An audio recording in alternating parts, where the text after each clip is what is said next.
Welcome to study buddy educational channel 9 CBSE science.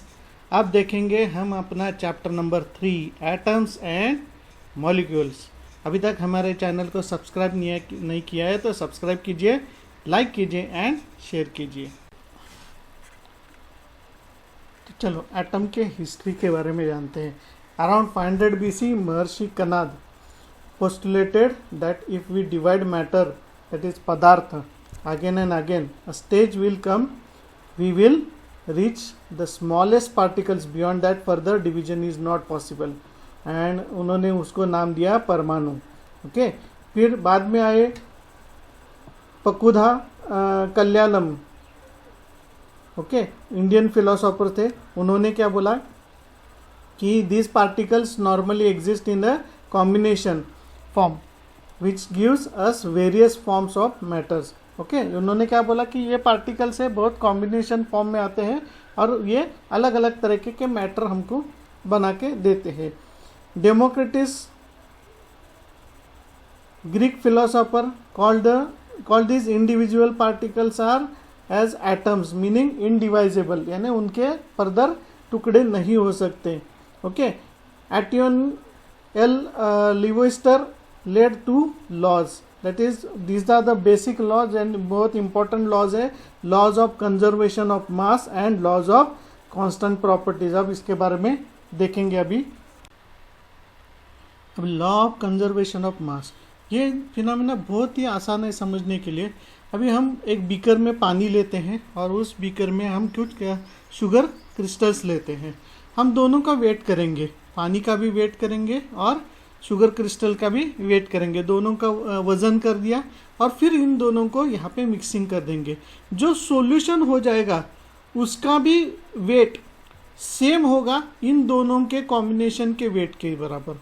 यानी sugar का weight plus water का wait हमने अगर मिक्स यानी इक्वल कर यानी प्लस कर दिया, ऐड कर दिया और फिर इस सॉल्यूशन का भी वेट हमने यहाँ पे मेजर कर दिया, तो इन दोनों का वेट और इस सॉल्यूशन का वेट दोनों भी सेम आएंगे। This is the law of conservation of mass. क्या बोलते हैं?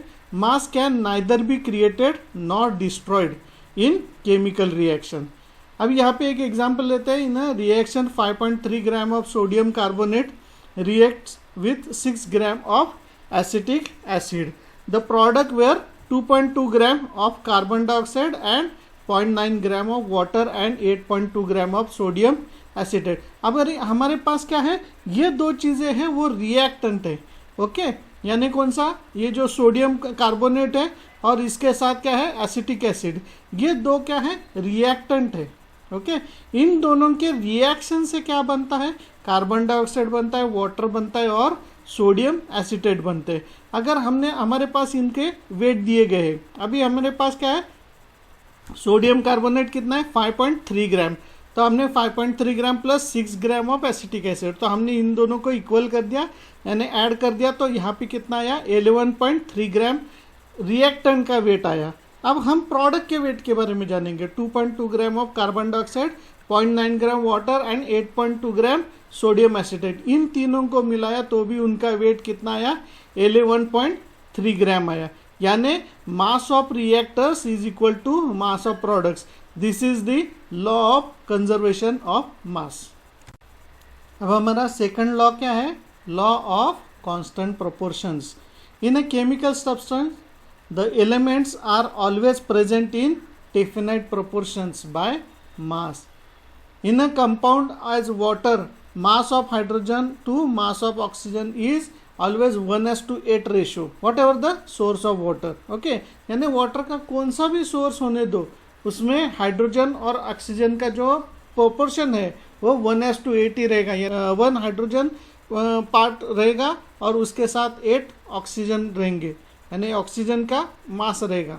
ओके, अब British chemist John Dalton provided the basic theory about the nature of matter. उनकी बहुत सारी थ्योरीज बाद में रॉन्ग भी हो गई, उसके बारे में आगे भी देखेंगे। पहले हम उनके पोस्टुलेट्स के बारे में जानते हैं।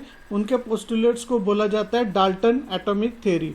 अब उन्होंने क्या बोला है, उनकी पहला पोस्टुलेट है all matter is made up of very tiny particles called atoms. Take part in chemical reaction, यानी तो इसमें क्या है, उन्होंने बोला है कि जो एटम्स है वो पार्टिसिपेट करते हैं केमिकल रिएक्शंस के अंदर। Atoms are indivisible, not be created और destroyed in chemical reactions. Actual उनका कहना क्या है कि एटम फर्दर डिवाइड नहीं हो सकते, ओके, केमिकल रिएक्शंस के बाद भी उनका डिवाइजन नहीं हो सकता, ओके। थर्ड पोस्टुलेट क्या उन्होंने बोला है, atoms of same elements are identical in mass and chemical properties. अब इन्होंने क्या बोला है कि जो एटम रहेगा उनके जो एलिमेंट्स रहेंगे, यानी अगर कार्बन का एटम मैंने ले लिया तो कार्बन का एटम का हर जगह पे मास इक्वल रहेगा और वो केमिकल प्रॉपर्टी में हिस्सा भी लेगा, ऐसा उनका कहना था, ओके। बाद में अभी आगे जाके देखेंगे आइसोटोप्स के बारे में, तब आपको पता चलेगा कि मासेस भी सेम एटम के सेम एलिमेंट्स के डिफरेंट भी हो सकते हैं, ओके। अब उनका फोर्थ पोस्टुलेट है, atoms of different elements have different masses and chemical properties. अब उनका और एक कहना क्या था कि जो डिफरेंट एलिमेंट्स है उनके मासेस हमेशा डिफरेंट ही रहेंगे और वो केमिकल प्रॉपर्टीज के अंदर वो यानी केमिकल रिएक्शंस के अंदर इन्वॉल्व होंगे।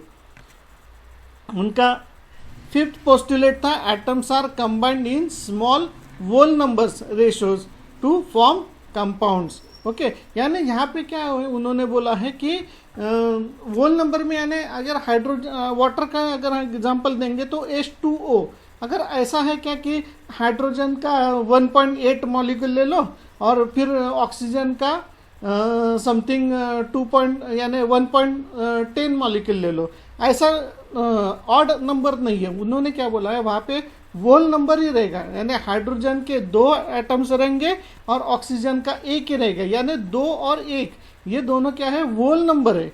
अब कार्बन डाइऑक्साइड में क्या है, कार्बन का 1 रहेगा, ऑक्सीजन के 2 रहेंगे, ओके, तो इससे कार्बन डाइऑक्साइड बनेगा। तो इस तरह से उनका मैं कहना है कि वोल नंबर्स में ही जो एटम्स है वो एक दूसरे के साथ कंबाइन हो सकते हैं, ओके। और उसी के बेस के ऊपर है the relative number and kind of atoms are constant in given compound. अभी हमने वाटर का मॉलिक्यूल ले लिया तो उसका फॉर्मूला H2O ही आएगा, यानी कहीं पे भी जाओ आप उसमें हाइड्रोजन के 2 ही एटम मिलेंगे और ऑक्सीजन का 1 ही एटम मिलेगा। तो ये जो स्ट्रक्चर है, अगर हमने वाटर बोला तो ये स्ट्रक्चर हर जगह पे सेम रहेगा, ओके। तो ये उनके डाल्टन एटॉमिक थ्योरी के कुछ पोस्टुलेट थे। अब उसमें क्या क्या ड्रॉबैक्स है वो आगे देखेंगे। अब डाल्टन एटॉमिक थ्योरी आगे जाके क्यों सक्सेसफुल नहीं हुई, उसके कुछ रीजंस थे। उसमें से पहला रीज़न था all matter is made up of very tiny particles called atoms that take part in chemical reaction. पर एटम के बाद में जाके पता चला कि उससे और भी कुछ पार्टिकल्स है, सब पार्टिकल्स है, तो उसमें से प्रोटॉन, न्यूट्रॉन एंड इलेक्ट्रॉन्स है, और उसमें से प्रोटॉन और इलेक्ट्रॉन्स ये ज़्यादा से ज़्यादा केमिकल रिएक्शंस में पार्टिसिपेशन करते हैं। तो इसके कारण वो पोस्टुलेट सक्सेसफुल नहीं हुआ। उसके बाद में उन्होंने क्या बोला था, atoms of same elements are identical in mass and chemical properties. पर यहाँ पे क्या है कि आइसोटोप्स आ गए आगे, ओके। तो आइसोटोप्स के कारण क्या है, आइसोटोप्स क्या होते हैं, तो उनका सेम एटॉमिक नंबर होता है, यानी प्रोटॉन का सेम प्रोटॉन्स रहते हैं पर उनका जो मास है वो अलग अलग रहता है और उनके कारण उसके प्रॉपर्टीज भी अलग अलग रहते हैं, ओके। उसमें से कार्बन है, जैसा carbon 12, carbon 14, these are the isotopes, okay. तो इनके केमिकल प्रॉपर्टीज भी अलग अलग होते हैं, तो इसके कारण ये भी पोस्टुलेट आगे नहीं आ पाया। उसके बाद में atoms of different elements have different masses and chemical properties.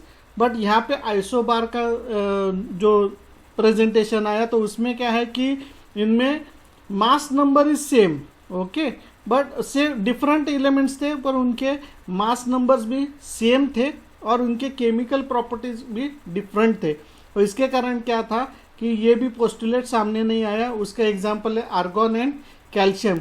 इनका mass number is same, that is 40, but इनके एटॉमिक नंबर डिफरेंट थे 18 एंड 20 रिस्पेक्टिवली, यानी आर्गॉन का था 18 एंड कैल्शियम का था 20, ओके। इस तरह से इनके एटॉमिक नंबर्स थे।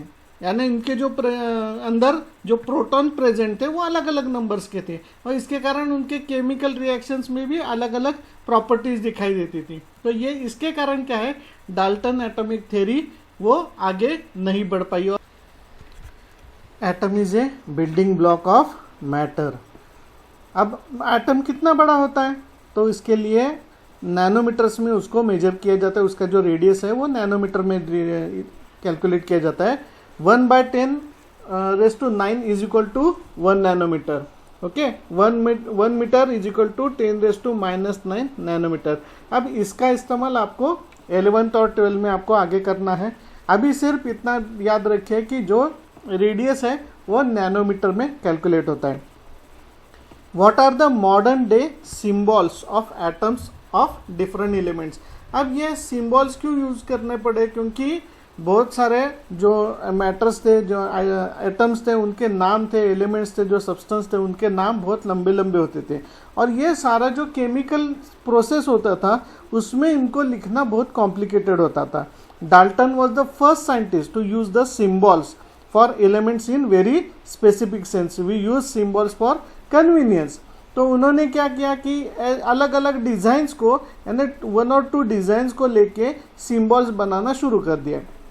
उसमें उन्होंने हाइड्रोजन के लिए एक सर्कल के अंदर एक डॉट लिख दिया, कार्बन के अंदर क्या किया कि एक सर्कल के अंदर डार्क किया तो वो कार्बन हो गया, ऑक्सीजन के अंदर सिर्फ एक सर्कल लिख दिया। पर ये जब हम इक्वेशन में लिखेंगे, जब ये इक्वेशन में लिखा जाता है तो ये बहुत कॉम्प्लिकेटेड होता है समझने के लिए। तो फिर ये क्या है, ब्रेजिलियस उन्होंने सजेस्ट किया the symbols and name made from 1 और 2 letters of the name of elements. उसी एलिमेंट्स के नाम से 1 और लेटर या 2 लेटर्स, और जिसके हिसाब से उन्होंने क्या किया, नाम वो एलिमेंट्स के नाम लिखना सजेस्ट कर दिया।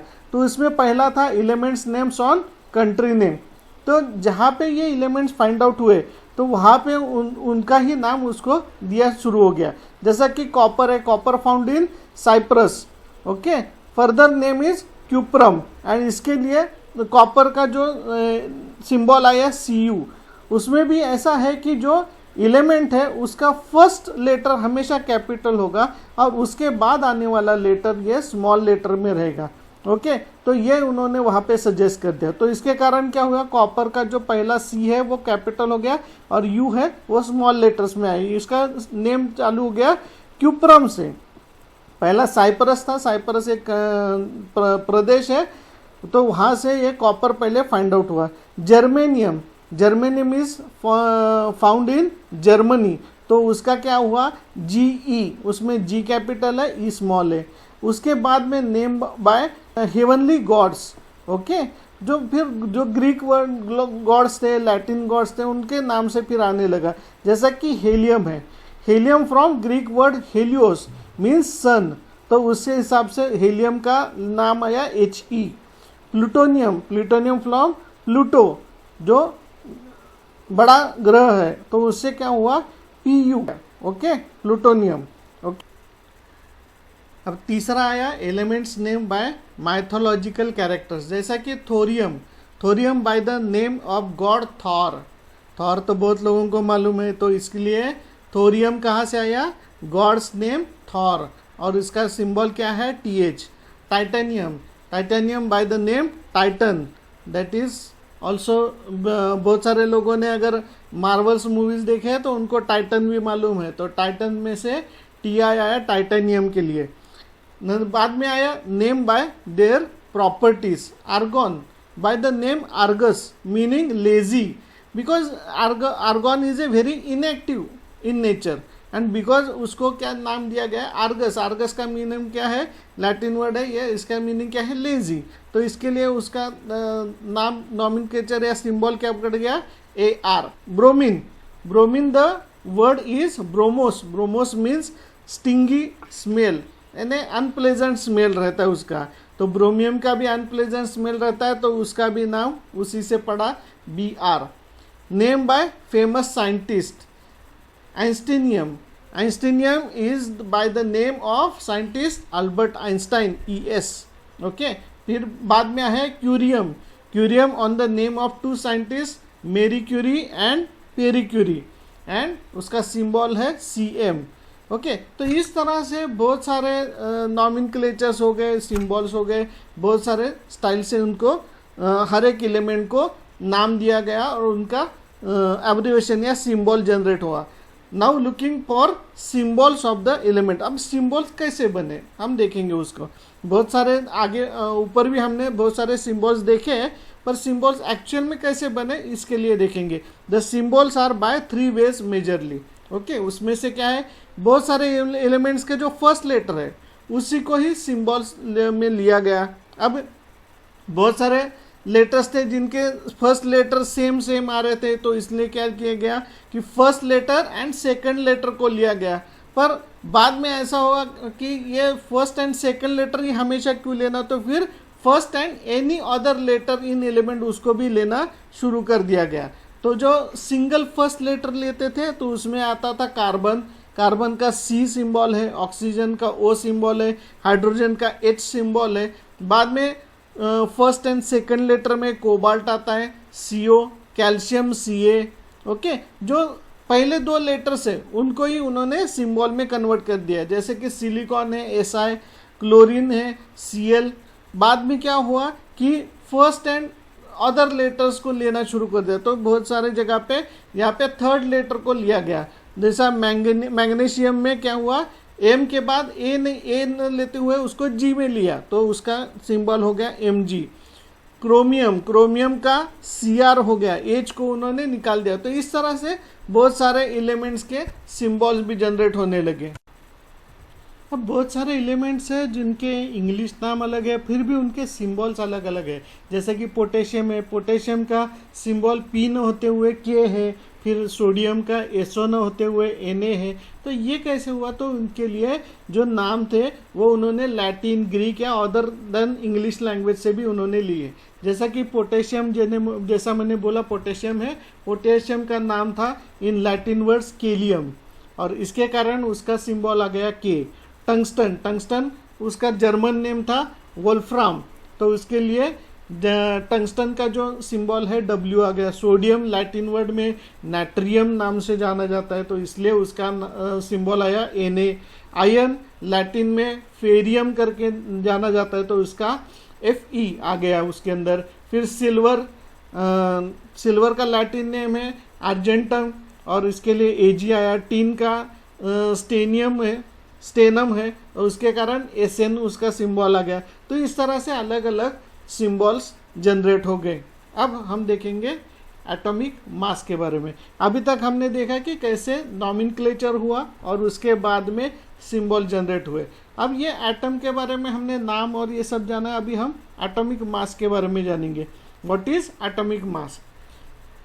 Suppose we define the atomic mass unit, early abbreviation is MU। Okay, atomic mass unit ऐसा उसका एक लॉन्ग फॉर्म था। फिर but according to the latest IUPAC recommendations it is now written as U only, unified mass. While searching for various atomic mass units, scientists initially took 1/16 of the mass of an atom of naturally occurring oxygen as the unit. Actual जब भी हम किसी को compare करेंगे, यानी किसी का भी मास अगर हमको फाइंड करना है, तो हमको कुछ ना कुछ तो एक कंपैरिजन चाहिए। अगर हम सब्जी लेने जाते हैं तो हमें अगर बोला जाता है कि 1 किलो बैंगन दे दो, तो 1 किलो बैंगन के लिए हमारे पास 1 किलो का वेट तो होना चाहिए, तब हम दूसरे यहाँ पे बैंगन डालेंगे और वो जब वेट इक्वल हो जाएगा तब हम बोल सकते हैं कि यहाँ पे 1 किलो बैंगन आ गए। तो उसी के लिए उन्होंने इनिशियल स्टेज में क्या किया, ऑक्सीजन का मास ले लिया गया। तो उसके 2 रीज़न थे, because oxygen reacted with a large number of elements and formed compounds. तो ऑक्सीजन के बहुत सारे जो एलिमेंट्स थे उनके साथ उनका कंपाउंड फॉर्मेशन होता था, केमिकल रिएक्शंस होते रहते थे, इसलिए ऑक्सीजन को एक यूनिट यानी बेसिक मास उसका जो उससे कंपेयर करना शुरू कर दिया। दूसरा था कि this atomic mass unit gave masses of most of the elements as a whole number. अगर मासेस अगर फ्रैक्शन में आते थे तो वो कैलकुलेट करना बहुत कॉम्प्लिकेटेड होता था। पर यहाँ पे जब ऑक्सीजन लिया जाने लगा तब क्या हुआ, उसके जो बाकी एलिमेंट्स के जो मासेस आने लगे वो वोल नंबर में आने लगे। इसलिए इनिशियल स्टेज में ऑक्सीजन को एज अ स्टैंडर्ड करके घोषित किया गया और उसी के हिसाब से अदर एलिमेंट्स के मासेस को फाइंड आउट करना शुरू कर दिया गया। अभी तक हमने एटॉमिक मास की यूनिट के बारे में देखा कि ये एटॉमिक मास का यूनिट है और उससे कैलकुलेट होता है। फिर बाद में ऑक्सीजन क्यों लिया गया एज अ स्टैंडर्ड करके। और what is atomic mass, atomic mass के बारे में हम चैप्टर 4 में हम जाके स्टडी करने वाले हैं, structure of atom and molecules के अंदर। तो उसके पहले मैं बता देता हूँ, atomic mass is a total mass of proton plus neutron in the nucleus. Okay, proton का मास और न्यूट्रॉन का मास इक्वल किया जाए तो उसको एटॉमिक मास कहा जाता है। ओके, क्योंकि इलेक्ट्रॉन का मास बहुत निग्लिजिबल होता है, तो इसके कारण क्या है, atomic mass is equal to mass of proton plus mass of neutron. Okay, in 1961 universally accepted atomic mass unit is carbon 12। अब पहले क्या था, ऑक्सीजन को लिया गया था, पर अभी स्टैंडर्ड करके ऑक्सीजन के बदले में क्या लिया गया, तो कार्बन 12 आइसोटोप है, उसको यहाँ पे स्टैंडर्ड रेफरेंस के लिए लिया गया for measuring atomic mass of other atoms और मॉलिक्यूल्स और एलिमेंट्स और substances. Okay, one atomic mass unit is a mass unit is equal to exactly 1/12 the mass of one atom of carbon 12। Okay, the relative atomic mass of an atom of an element is defined as the average mass of the atom as compared to 1/12 the mass of one carbon 12 atom।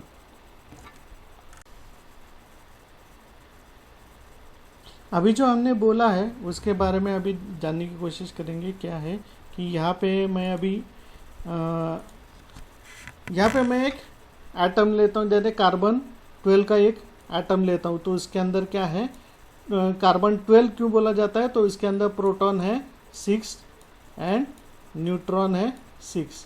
Okay, proton और neutron is equal to 6, इसलिए उसको क्या बोला जाता है, carbon 12। Okay, अब मैं क्या करता हूँ, इसके 12 टुकड़े कर देता हूँ, छोटे छोटे छोटे, इसको 12 टुकड़ों में बांट देता हूँ। ओके, तो मैं अगर 12 टुकड़ों में बांट देता हूँ तो उसका जो एक यूनिट है, यानी उसका जो अभी ये 12 टुकड़े हो गए इसके, 4 3 12। ओके, ये 12 टुकड़े हो गए। ओके, ये इक्वल साइज में है। अभी यहाँ पे जो डायग्राम है वो भूल जाओ, पर यहाँ पे वो इक्वल साइज में है। अगर मैं उसका एक यूनिट लेता हूँ तो ये क्या हो गया, 1/12 पार्ट हो गया इसका। ओके, और 1/12 पार्ट हो गया इसका, तो इसको हम क्या करते हैं कि स्टैंडर्ड लेके चलेंगे, क्योंकि बहुत सारे जो एलिमेंट्स है उनके जो मासेस है वो डिफरेंट डिफरेंट रहेंगे। तो इसलिए हमने क्या बोला, unit is a mass unit is equal to exactly 1/12 of mass of one carbon atom, that is this. Okay, तो इससे कंपेयर क्या हुआ, तो 1/12 हो गया ये एक यूनिट, तो उसको हम बोलेंगे 1U और 1 AMU। अब हम ऑक्सीजन के लिए लेते हैं, तो ऑक्सीजन के लिए क्या करना पड़ेगा, तो ऐसे कितने सिंगल यूनिट हमको लेने पड़ेंगे, 16 सिंगल यूनिट लेने पड़ेंगे। ओके, तो ऑक्सीजन अगर जो हम लेते हैं तो ऑक्सीजन के लिए हमको कितना लेना पड़ेगा, एक पर डे में हमने ऑक्सीजन रख दिया और एक पर डे में हमने क्या किया, ये कार्बन एटम लिख दिए, तो यहाँ पे कितना लेना पड़ेगा, यहाँ पे एक ऑक्सीजन है ऐसा समझो, और यहाँ पे 16 यूनिट्स ऑफ कार्बन को लेना पड़ेगा, कार्बन 12 को। तो हमारे पास क्या हो गया, तो यहाँ पे 16 यूनिट्स कार्बन हो गए, तो इसको हम क्या लिख सकते हैं, एज अ 16U। ओके, और 16 AMU। तो ये क्या हुआ, ये रिलेटिव हो गया, किससे रिलेशन में आ गया, ये कार्बन 12 का जो है ना एक यूनिट, उससे रिलेशन में आ गया, उसी को ही बोलते हैं रिलेटिव एटॉमिक मास। ओके, अगर हमने यहाँ पे नाइट्रोजन लिया, नाइट्रोजन को 23 है, तो 23 कार्बन यूनिट्स हमको लगते हैं, तो इसका क्या हुआ, ये किससे कंपैरिजन में है, तो कार्बन यूनिट्स के कंपैरिजन में ये एटॉमिक मास हो गया नाइट्रोजन का, तो इसलिए हम इसको क्या बोलते हैं, this is a relative atomic mass of nitrogen is equal to 23U, okay, as compare to with carbon 12, okay. तो ये सारा है रिलेटिव मास के बारे में। अब हम आगे देखेंगे।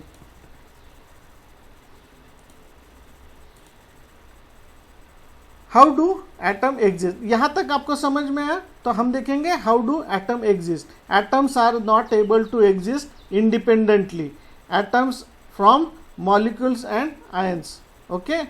एटम्स इंडिपेंडेंटली एग्जिस्ट नहीं करते, तो उनमें क्या रहता है, प्रोटॉन है, न्यूट्रॉन है और इलेक्ट्रॉन्स है, और ये दो एटम मिला के एक मॉलिक्यूल बनता है, और उसके ऊपर अगर कुछ चार्ज रहेगा तो उससे आयंस बनेंगे, okay.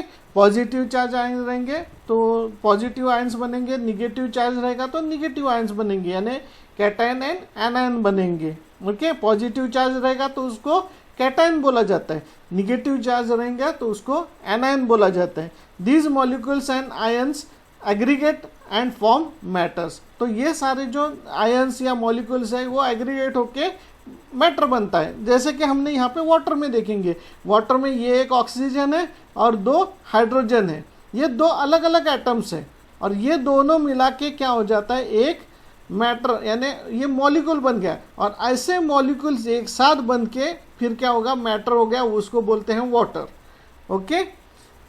What is a molecule, अभी हमने देखा, अ molecule is in general a group of 2 or more atoms, okay, group of 2 or more atoms that are chemically bounded together by attractive forces and that is called as molecule। यहाँ पे water में क्या है, एक oxygen molecule है और दो hydrogen molecules है, इनके बीच में क्या है, बॉन्ड क्रिएट होता है, अट्रैक्टिव बॉन्ड क्रिएट होता है, और ये हर जगह पे सेम रहता है। अगर वाटर मॉलिक्यूल बोला जाएगा तो भी क्या आएगा, H2O, एक ऑक्सीजन और दो हाइड्रोजन ही आएंगे, ओके। इससे ऐसे मॉलिक्यूल बनते बनते क्या हो जाएगा, वाटर एज अ मैटर करके लिक्विड फॉर्म में मिलेगा अपने को, लिक्विड में मिलेगा, सॉलिड में मिलेगा, गैस में मिलेगा, उसमें कोई स्टेट के बारे में उसके कोई चेंजेस नहीं आएंगे, ये वाटर मॉलिक्यूल का स्ट्रक्चर सेम ही रहेगा।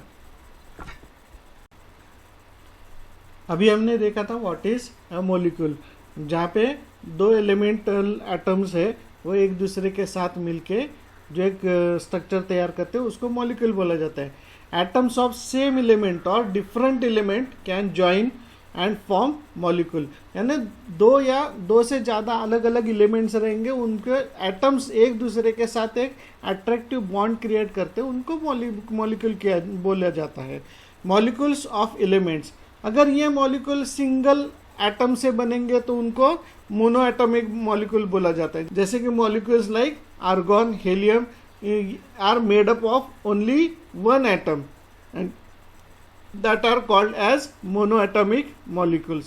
A molecule like oxygen, hydrogen made up of 2 atoms called as diatomic molecule. O2 बोला जाता है, H2 बोला जाता है हाइड्रोजन के लिए, ओके, ऑक्सीजन के लिए O2 बोला जाता है, तो इसको क्या बोलते हैं, डायटोमिक मॉलिक्यूल। उनमें ऑक्सीजन अगर मॉलिक्यूल में चाहिए तो उसमें दो ऑक्सीजन के एटम्स को एक साथ आना पड़ेगा, तभी जाके वो atmospheric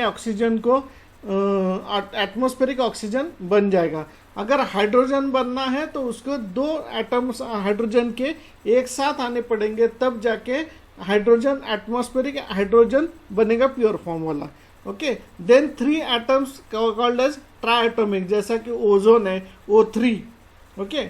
multi atomic called as polyatomic, like that. बहुत सारे फिर ऐसे बहुत सारे जो जितने एटम्स मिलते जाएंगे उतना बड़े बड़े नाम होते जाएंगे।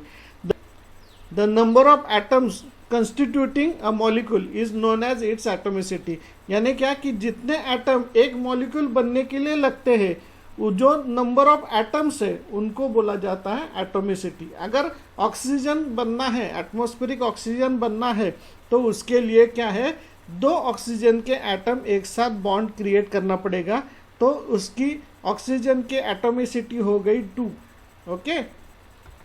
ओजोन की एटॉमिसिटी हो गई 3 atoms of oxygen combine together to form ozone.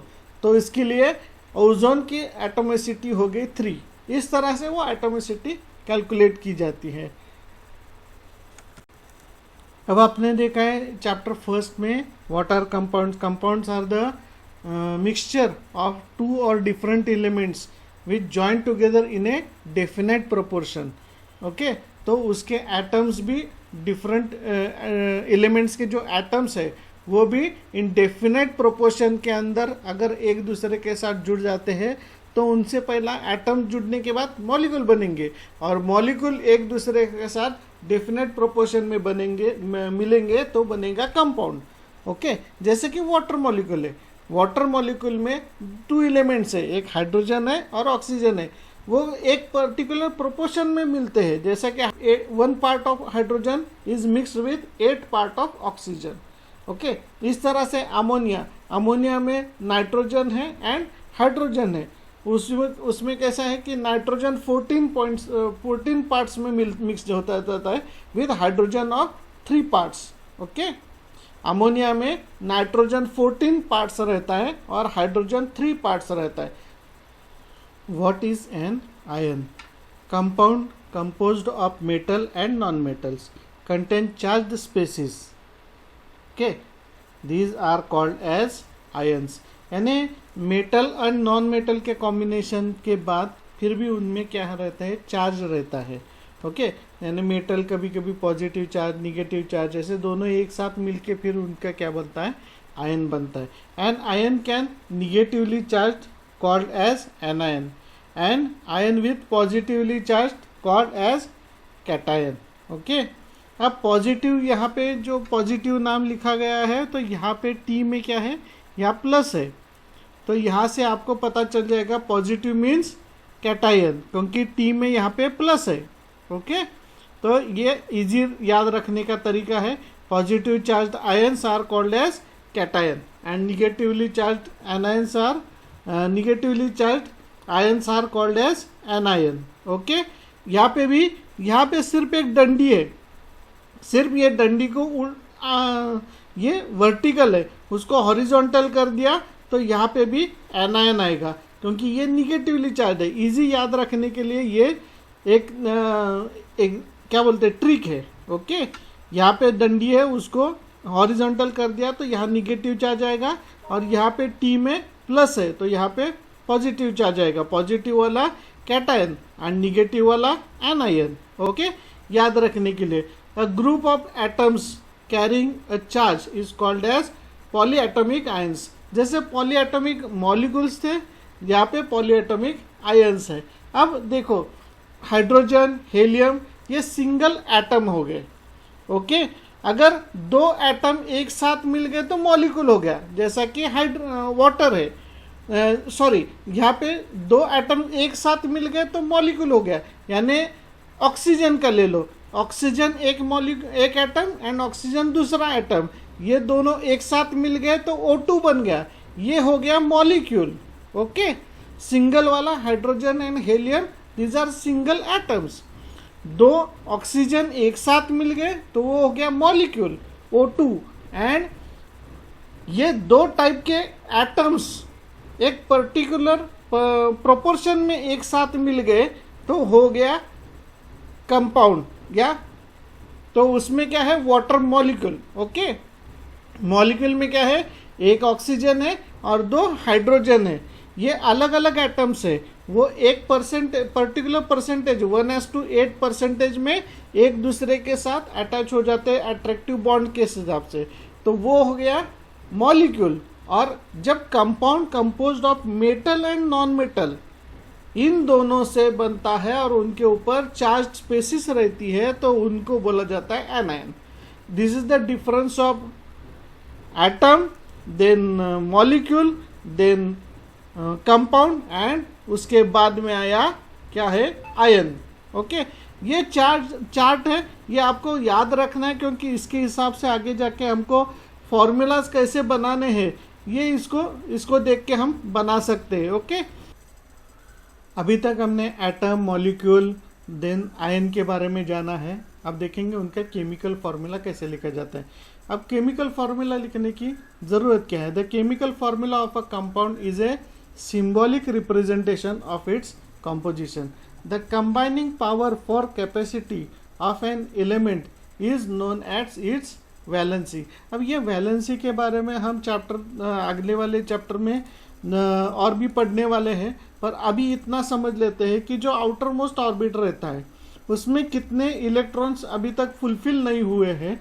ये दो एटम या दो सिंगल एटम रहेगा या मल्टीपल एटम्स रहेंगे अलग अलग एलिमेंट्स के या सेम एलिमेंट्स के रहेंगे, तो इनमें जो केमिकल चेंजेस होने वाले हैं तो उनके जितनी इलेक्ट्रॉन बाहर के ऑर्बिट में कम ज़्यादा रहेंगे तो उसके साथ ही ये कैपेसिटी डिसाइड होती है और उसको ही बोला जाता है वैलेंसी। अगर आउटर मोस्ट ऑर्बिट में एक ही इलेक्ट्रॉन का कमी है तो वो क्या हो जाता है, उसकी वैलेंसी हो जाती है 1। ओके, तो ये एक इलेक्ट्रॉन आइदर वो शेयर हो जाएगा या कंबाइन हो जाएगा या वो डोनेट कर देगा और इसके हिसाब से उसकी केमिकल रिएक्शन में इन्वॉल्वमेंट रहती है। तो इसको हम बोलते हैं valency. Valency can be used to find out how the atom of the an element will combine with atom और एटम्स और of other elements to form a chemical compound. जैसे मैंने अभी बोला, अगर आउटर मोस्ट ऑर्बिट में एक ही electron है तो वो आइदर शेयर हो जाएगा आइदर वो डोनेट हो जाएगा। ओके, अगर आउटर मोस्ट ऑर्बिट में 7 इलेक्ट्रॉन्स रहेंगे तो वो क्या करेगा, आइदर वो गेन करेगा आइदर कंबाइन करेगा और आइदर शेयर करेगा। तो इस तरह से उनके जो अलग अलग रिएक्शंस है उसमें एटम्स जो आउटर मोस्ट ऑर्बिट में जो वैलेंसी है, जो इलेक्ट्रॉन्स कम ज़्यादा रहते हैं उसको बोलते हैं वैलेंसी। वो वैलेंसी किस तरह से केमिकल कंपाउंड में या केमिकल रिएक्शन में काम करेगी ये डिपेंड करता है। ओके, अब रूल्स है उसके लिए, केमिकल फॉर्मूला लिखने के लिए रूल्स है। हम देखेंगे क्या रूल्स है। The rules to write chemical formula. The valency और charges on the ion must be balance, यानी जो वैलेंसी है, जो आउटर मोस्ट ऑर्बिट में जो इलेक्ट्रॉन्स है वो फुलफिल होने चाहिए। अगर उसके ऊपर पॉजिटिव चार्ज है निगेटिव चार्ज है वो चार्जेस भी बैलेंस होने चाहिए और वो न्यूट्रल होना चाहिए। ओके, ये पहला रूल है। When compound contain metal and non metal then name of metal that is symbol of metal that is written first and non metals are written on right side, यानी उसके बाद में non metal लिखे जाने चाहिए। जैसे कि सोडियम क्लोराइड, तो Na ये पहले आएगा और क्लोराइड ये बाद में आएगा, इसलिए NaCl। CaO calcium oxide, calcium oxide के लिए कैल्शियम पहले आएगा और बाद में ऑक्सीजन आएगा। ओके, मेटल पहले आएगा बाद में नॉन मेटल आएगा। सोडियम हाइड्रोक्साइड, सोडियम ये पहले आएगा Na और बाद में आएगा हाइड्रोक्साइड OH उसके बाद में। In compounds formed with polyatomic ions the number of ions present in compound is indicated by enclosing the formula of ion in bracket and the writing the number of ion outside of the bracket। अब यहाँ पे magnesium hydroxide है, तो magnesium hydroxide में क्या होता है, तो मैग्नीशियम हाइड्रोक्साइड में 2 हाइड्रोक्साइड मॉलिक्यूल होते हैं, वो कंबाइन होते हैं मैग्नीशियम के साथ। पर हाइड्रोक्साइड मॉलिक्यूल फॉर्म होने के लिए भी 2 एलिमेंट्स है, ऑक्सीजन एंड हाइड्रोजन। तो वो ईच 2 इलेक्ट्रॉन से 2 एटम्स है वो एक साथ कंबाइन होते हैं। ओके, यानी मैग्नीशियम हाइड्रोक्साइड में मैग्नीशियम के साथ 2 ऑक्सीजन कंबाइन होंगे और 2 हाइड्रोजन एटम भी कंबाइन होंगे। अगर ये ऐसा हमको लिखना है तो हम क्या करते हैं, ऑक्सीजन एंड हाइड्रोजन को कंबाइन में ब्रैकेट में लेते हैं और उसके बाद में जो वैलेंसी है वो बाद में लिखते हैं। ओके, तो इस तरह से आयोनिक कंपाउंड में केमिकल फॉर्मूला लिखा जाता है। अब हम कुछ एग्जांपल्स देखेंगे। Formula of simple compound. The simplest compounds are made up of 2 different elements are called binary compounds. Okay, simplest compounds क्या रहते हैं, 2 डिफरेंट एलिमेंट्स रहते हैं, वो कंबाइन होने के बाद एक कंपाउंड बनता है। उसको बोलते हैं binary compound. We write the constituent elements and their valencies must be cross over of the combining atoms. यहाँ पे हाइड्रोजन क्लोराइड है, हाइड्रोजन क्लोराइड हम कैसे लिखते हैं, सिंबल्स क्या है, H and Cl, hydrogen and chlorine. Okay, उसके ऊपर H का कितने वैलेंसी है, +1, क्योंकि H के हाइड्रोजन के आउटर मोस्ट ऑर्बिट में एक इलेक्ट्रॉन रहता है और क्लोरीन में एक इलेक्ट्रॉन उसको कंबाइन करना होता है, तो उसको क्या होता है, फिर ये हाइड्रोजन क्रॉस ओवर हो जाता है। ओके, हाइड्रोजन के यहाँ पे Cl का माइनस चार्ज रहता है और हाइड्रोजन का प्लस चार्ज रहता है, तो ये चार्जेस क्रॉस ओवर होते हैं और फिर बनता है hydrogen chloride. Okay, H cross over -1, Cl cross over +1 और यहाँ पे बनता है हाइड्रोजन। अब यहाँ पे देखेंगे वाटर। वाटर में क्या रहता है, हाइड्रोजन एंड ऑक्सीजन। तो हम यहाँ पे क्या लेंगे, सिंबल हाइड्रोजन के लिए H, ऑक्सीजन के लिए O। अब यहाँ पे हाइड्रोजन की वैलेंसी क्या है, 1 एंड ऑक्सीजन की वैलेंसी क्या है, 2, क्योंकि यहाँ पे दो ऑक्सीजन मॉलिक्यूल्स यहाँ पे दो हाइड्रोजन मॉलिक्यूल्स हमको यूज़ करने हैं, तो इसलिए हमारा फॉर्मूला क्या होगा, H यहाँ पे 2 आएगा और ऑक्सीजन का 1 आएगा। ओके, क्योंकि ऑक्सीजन की वैलेंसी यहाँ पे 2 है, तो ये क्रॉस ओवर हो जाएगा। तो इसके लिए हमको क्या लगेगा, ऑक्सीजन को अटैच होने के लिए हाइड्रोजन के 2 मॉलिक्यूल रहेंगे, 2 एटम्स लगेंगे और ऑक्सीजन का एक ही एटम लगेगा, इसलिए इसका फॉर्मूला हो जाएगा H2O। ओके, अब ये कार्बन टेट्राक्लोराइड में क्या रहता है, सिंबल कार्बन के लिए C एंड क्लोराइड के लिए Cl। अब ये टेट्रा यहाँ पे लिखा है, तो ये क्या हो गया, वैलेंसी उसको 4 चाहिए। ओके, तो कार्बन की यहाँ वैलेंसी है 4 एंड क्लोरीन की वैलेंसी है 1। तो अगर कार्बन टेट्राक्लोराइड होना चाहिए तो क्लोरीन के कितने मॉलिक्यूल होने चाहिए, एक कार्बन के एटम को अटैच करने के लिए क्लोरीन के 4 मॉलिक्यूल होने चाहिए। अगर हम यहाँ पे प्लस और माइनस कैटायन और एनायन भी लिख सकते हैं, पर बहुत बार ये कैटायन आयन नहीं लिखा जाता, क्योंकि जब भी फॉर्मूला बनता है या केमिकल कॉम्बिनेशन बनता है वो कैटायन एनायन में ही बनता है, तो इसके लिए इसके लिखना है या नहीं लिखना है ये ज़रूरी नहीं है। तो इसके लिए हमारा क्या हो गया, क्या हम कार्बन के लिए C लिख देते हैं और क्लोरीन के हमको 4 मॉलिक्यूल चाहिए, तो इसलिए CCl4 ये कार्बन टेट्राक्लोराइड का फॉर्मूला बन जाता है। तो इस तरह से हम फॉर्मूले बनाते हैं और भी आगे देखेंगे।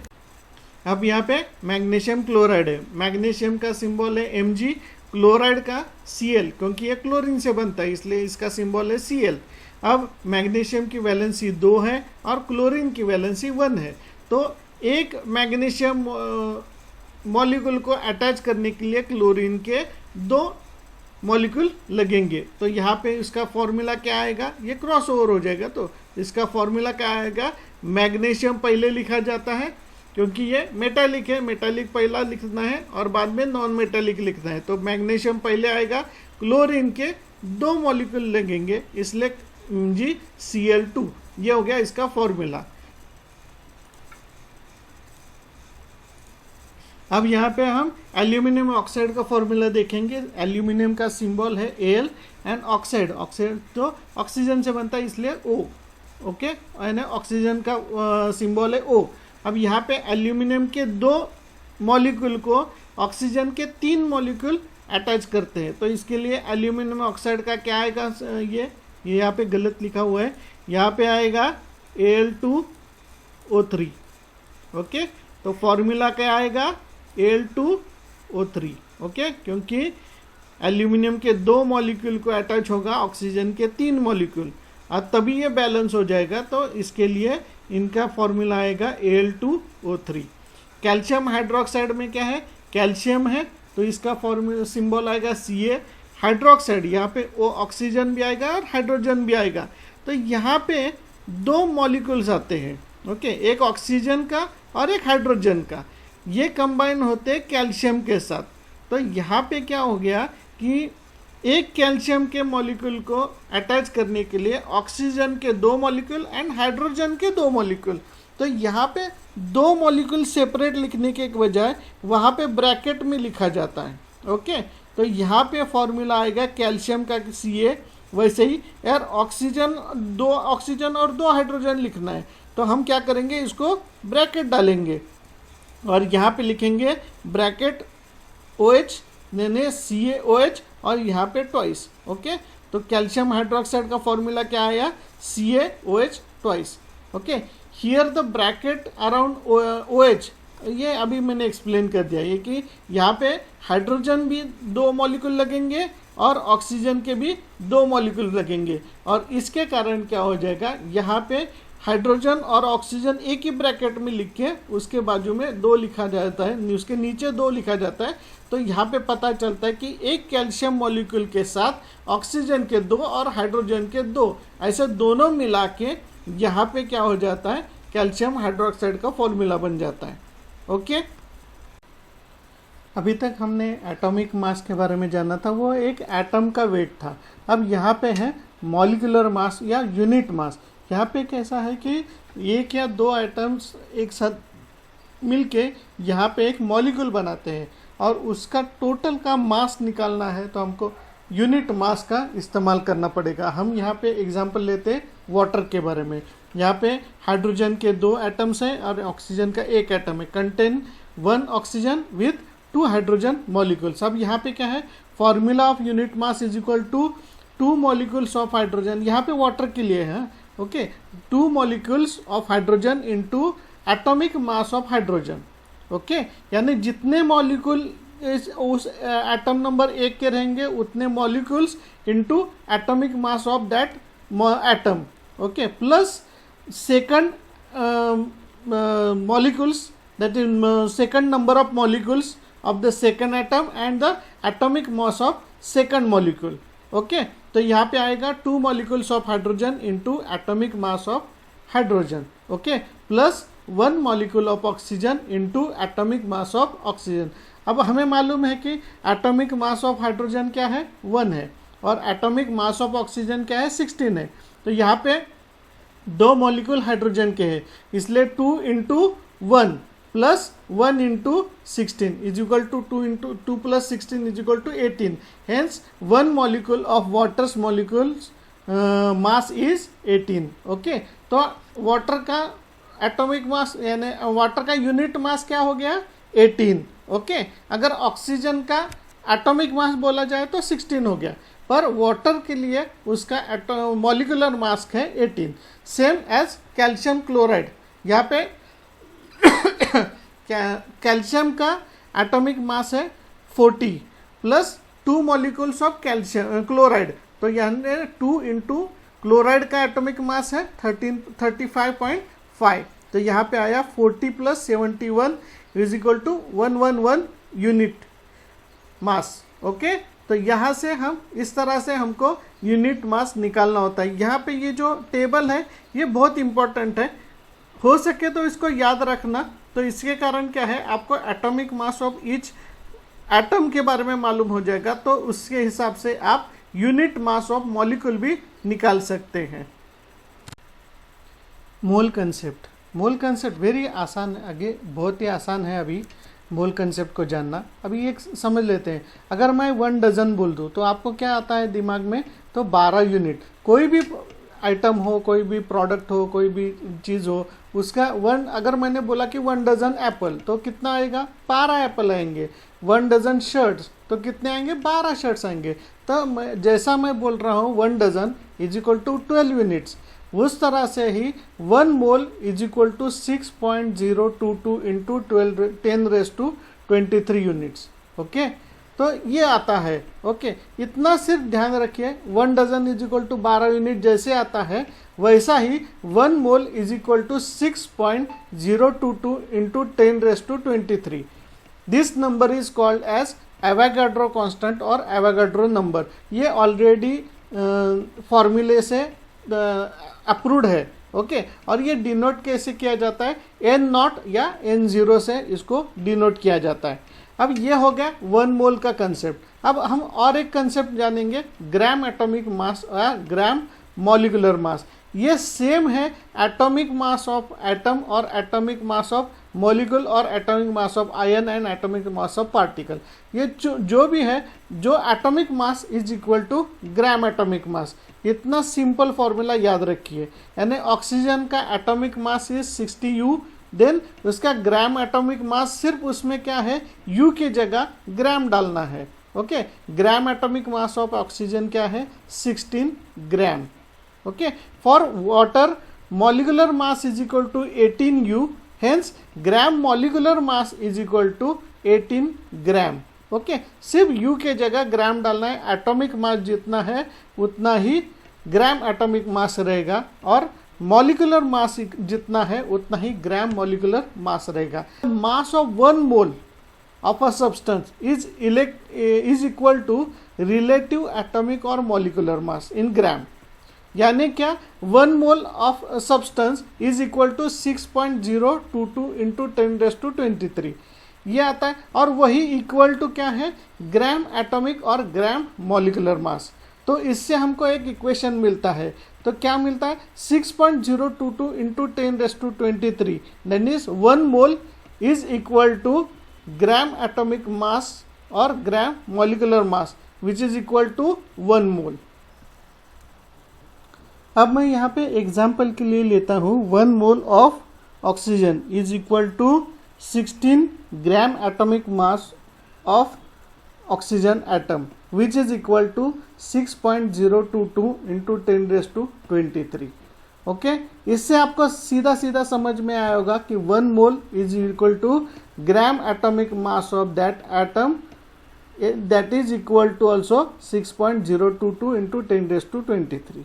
अब इसके हिसाब से बहुत सारे फॉर्मूलेज बनते हैं, तो उसका ये क्या है, पहला है द नंबर ऑफ मोल्स।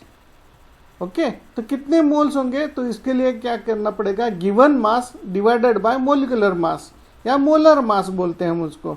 ये एक फॉर्मूला आपको ध्यान में रखना है। बाद में number of moles is equal to given number of particles divide by Avogadro number. Okay, यानी क्या हो गया, यही चीज हो गई कि given mass divided by molar mass. Okay, उसका बाद में और एक आता है mass is equal to molar mass into number of moles. ये फॉर्मूले आपको ध्यान में रखने हैं, यही इसके ऊपर बहुत सारे क्वेश्चंस आपको एटम्स एंड मॉलिक्यूल्स के अंदर आने वाले हैं। The number of atoms is equal to given mass divided by molar mass into Avogadro number. ऐसा भी हो सकता है the number of atoms is equal to moles into Avogadro numbers. Okay, क्योंकि moles is equal to given mass divided by molar mass है, तो यहाँ पे मैं यहाँ पे given mass divided by molar mass की जगह पे नंबर ऑफ मोल्स लिख सकता हूँ। The number of atoms is equal to number of moles into Avogadro number. Okay, अब यहाँ पे बहुत सारे आते हैं, पहला उसमें से एक एग्जाम्पल है, ये कुछ टाइप्स है एग्जाम्पल्स के, मैं इसको यहाँ पे इलेबोरेट कर रहा हूँ कि इसको कैसे सॉल्व करना है। अब यहाँ पे एक टाइप का एग्जाम्पल्स आएगा कि convert into moles 12 gram of oxygen gas. अब यहाँ पे क्या है, ऑक्सीजन गैस क्या है, ये एटम है। ओके, तो यहाँ पे उन्होंने क्या दिया है, तो we have the given mass दिया गया है, उसका कितना है, तो 12 ग्राम है। तो अभी उसका मोलर मास निकालना पड़ेगा। ओके, तो हमको क्या करना पड़ेगा, molar mass is equal to कितनी, इसकी वैलेंसी क्या है ऑक्सीजन की 2 इंटू एटॉमिक मास क्या है इंटू 16। तो ऑक्सीजन एटम की मोलर मास क्या हो गया, 2 इंटू 16 इज इक्वल टू 32। अब हमारे पास गिवन मास नंबर है और इसके बाद में हमने मोलर मास भी यहाँ पे निकाल दिया है। अब हमारे पास जो इक्वेशन है the number of moles is equal to given mass divided by molar mass, तो इसके हिसाब से यहाँ पे हम लेंगे गिवन मास कितना है 12 ग्राम और मोलर मास कितना है 32, तो यहाँ पे आया 3/8 यानी 0.375 मोल्स। ओके, तो यहाँ पे हमको क्या है, हमने कन्वर्ट कैसे कर दिया 12 ग्राम ऑफ ऑक्सीजन गैस को, इसके लिए हमको क्या निकालना पड़ेगा, मोलर मास निकालना पड़ेगा। इसके लिए आपको मालूम होना चाहिए वैलेंसी क्या है उसकी और एटॉमिक मास क्या है। अब ये हो गया एटम के बारे में, अभी हम देखेंगे मॉलिक्यूल के बारे में। तो मॉलिक्यूल के बारे में भी जब हम निकालेंगे तो हमको मॉलिक्यूलर मास भी मालूम होना चाहिए। तो वाटर का मॉलिक्यूलर मास क्या है 18, तो हमारे पास गिवन मास नंबर क्या है 20 ग्राम। 20 ग्राम ऑफ वाटर का निकालना है। तो यहाँ पे हमको गिवन मास नंबर दिया है 20, हमने मॉलिक्यूलर मास नंबर निकाला है 18, तो इसका आंसर आएगा कितने मोल्स रहेंगे इसके वाटर के, तो 1.111 मोल्स रहेंगे। तो इसके हिसाब से आपको मोल्स को कन्वर्ट करना है, यानी आपको गिवन मास नंबर दिया जाता है और उसको आपको मोल्स में कन्वर्ट करना है। तब आपको क्या पहले निकालना पड़ेगा, molecular mass number molecular mass या एटॉमिक मास आपको, यानी ग्राम एटॉमिक मास या ग्राम मॉलिक्यूलर मास आपको निकालना पड़ेगा। अब यहाँ सेकंड टाइप ऑफ एग्जांपल्स में क्या दिया जाता है, यहाँ मोल्स की वैल्यू दी जाती है। 4 moles of aluminium atom and atomic mass of aluminium is 27, find out the given मास। अब यह सिंपल फॉर्मूला है, यहाँ पे मोल्स दिए गए हैं, एटॉमिक मास ऑलरेडी दिया गया है। एटॉमिक मास उसको यू के जगह जी में ग्राम में लिख दिया तो हो गया ग्राम मोलर मास। ओके, क्योंकि हमने देखा है atomic mass is equal to gram molar mass, सिर्फ यहाँ पे एटॉमिक मास के जगह पे यू होता है, उसका यूनिट यू होता है, वहाँ पे ग्राम करना है। ओके, तो यहाँ पे 4 is equal to given mass divided by atomic mass क्या है 27।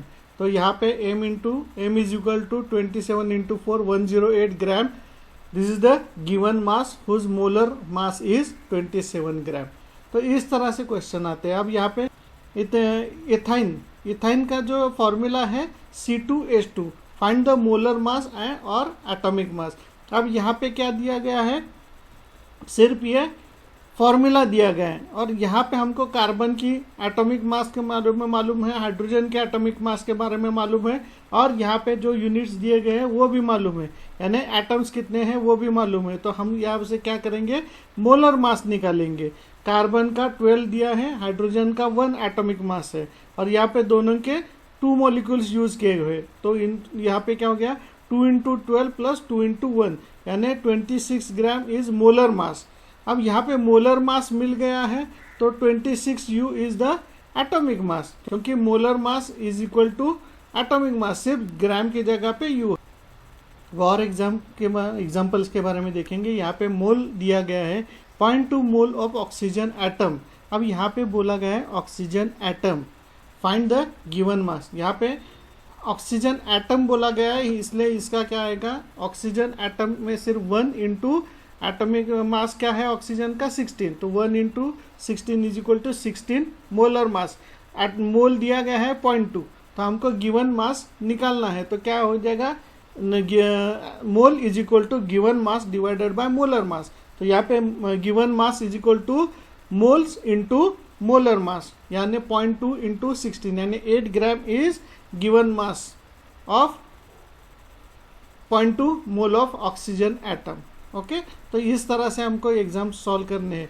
अब यहाँ पे दूसरे एक तरीके से एग्जाम आता है, एग्जाम्पल आता है 0.24 gram sample of compound of oxygen, compound of oxygen and boron was found by analysis to contain 0.096 gram of boron and 0.144 gram of oxygen. Calculate the percentage composition by weight. अब यहाँ पे क्या है, here we have total mass of compound is 0.24 gram. First we calculate percentage mass of boron, तो यहाँ पे boron का mass divided by total compound mass into 100, तो ये हमको पहले से दिया गया है, तो यहाँ से हमने ले लिया वैल्यू। बोरॉन मास कितना दिया है, तो बोरॉन मास यहाँ पे दिया है, boron mass is 0.096 divided by total मास कितना है, तो टोटल कंपाउंड का मास कितना है 0.25 ग्राम, तो यहाँ पे हमने 0.24 से डिवाइड कर दिया इंटू 100, तो यहाँ पे 40% यहाँ पे बोरॉन अवेलेबल है इस कंपाउंड में। और फिर हम सेम कैलकुलेट करेंगे फॉर ऑक्सीजन के लिए। ऑक्सीजन कितना दिया है, ऑक्सीजन दिया है 0.144। ओके, तो हमने divided by total mass. Okay, तो oxygen mass divided by total compound mass into 100, तो इसका परसेंटेज निकलेगा। तो percentage of oxygen is equal to 0.144 divided by 0.24 into 100, तो यहाँ पे 60% ऑफ ऑक्सीजन इन कंपाउंड, यानी इस कंपाउंड में 0.24 gram of sample of compound में कितना है 40% ऑफ बोरॉन है और 60% ऑफ ऑक्सीजन अवेलेबल है। और भी तरह के क्वेश्चंस आएंगे, जैसे कि calculate the number of particles in each of the following. यहाँ पे 46 ग्राम ऑफ सोडियम एटम्स दिया गया है। तो हमारे पास क्या है, गिवन मास है 46 ग्राम। अब हमको क्या निकालना है, मोलर मास निकालना है। मोलर मास भी हमको मालूम है, सोडियम का मोलर मास है 23। ओके, तो अब हमारे पास फॉर्मूला क्या है, the number of atoms is equal to given mass divided by molar mass into Avogadro number. जैसा हमने लास्ट जो इक्वेशन था वहाँ पे हम उसको यहाँ पे यूज करेंगे। The number of atoms is equal to given mass divided by molar mass into Avogadro number. Okay, तो यहाँ पे गिवन मास कितना है 46 ग्राम और मोलर मास कितना है 23 ग्राम। तो यहाँ पे 46 divide by 23 and Avogadro number हमको मालूम है 6.022 इंटू 10⁻23। तो इसका पूरा कैलकुलेशन आएगा 12.044 इंटू 10⁻23। तो हमारा द नंबर ऑफ एटम्स कितने रहेंगे सोडियम के इस 46 ग्राम के अंदर, तो 12.044 इंटू 10⁻23 मोल। ओके, तो इस तरह से हमारा पूरा इक्वेशन सॉल्व हो जाता है। अब दिया गया है क्या, 8 ग्राम ऑफ ऑक्सीजन मॉलिक्यूल। अब यहाँ पे मॉलिक्यूल दिया गया है 8 ग्राम ऑफ ऑक्सीजन मॉलिक्यूल। तो यहाँ पे हमारे पास कितना है, गिवन मास 8 है और मॉलिक्यूल का 2 इंटू 16, तो यहाँ पे 32 आया। ओके, क्योंकि सिंगल मॉलिक्यूल का ऑक्सीजन का जो मोलर एटॉमिक मास है वो 16 है और यहाँ पे 2 मॉलिक्यूल्स है, तो यहाँ पे उसका क्या आएगा 2 इंटू 16 32। तो 8 divided by 32 into 6.022 into 10⁻23।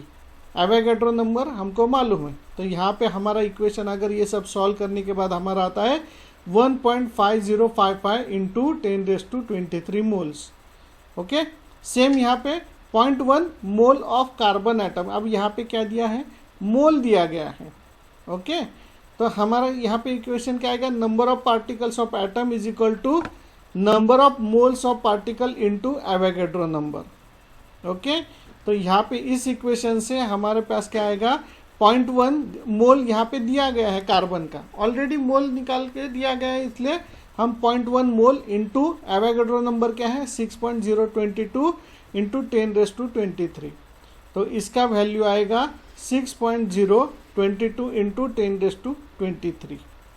Okay, तो नंबर ऑफ पार्टिकल्स कितने हैं 0.1 मोल के अंदर, तो 6.022 इंटू 10⁻23 पार्टिकल्स अवेलेबल हैं। और अगर कंटेंट आपको बहुत पसंद आ रहा है तो उसको लाइक कीजिए, शेयर कीजिए एंड